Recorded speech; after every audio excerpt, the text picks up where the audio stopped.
Next we'll discuss about the Norton's theorem. Okay, statement వచ్చేసి it is very similar to the Thevenin's theorem. Just listen.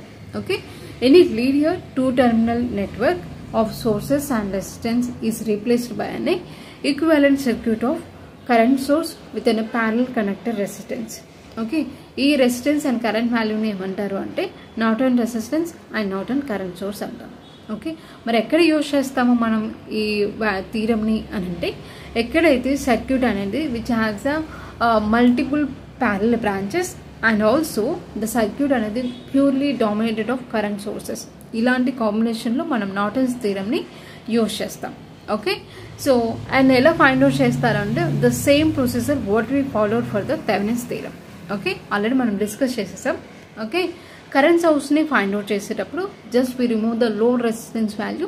అక్కడేమో మనం open చేసాము టెర్మినల్స్ని, ఇక్కడ short చేసి along the short పాత్కి మనం current value అనేది find out చేస్తాం. And resistance value వచ్చేసి the procedure is same here.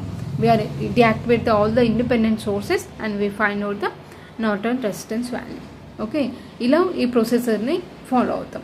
Once we got the Norton's resistance and current values, the same way మనము ఈక్వివాలెంట్ సర్క్యూట్ని డ్రా చేసేటప్పుడు సింప్లిఫైడ్ సర్క్యూట్గా మనం we include the load resistance value also. ఇలా మనము ప్రొసెసర్ని నార్టన్స్ థీరమ్కి ఫాలో అవుతాం. The processors are very similar. మీకు ఒకటి గుర్తుంటే ఇంకొకటి ఈజీగా గుర్తుంటుంది. Okay, let's see in next video. Thank you.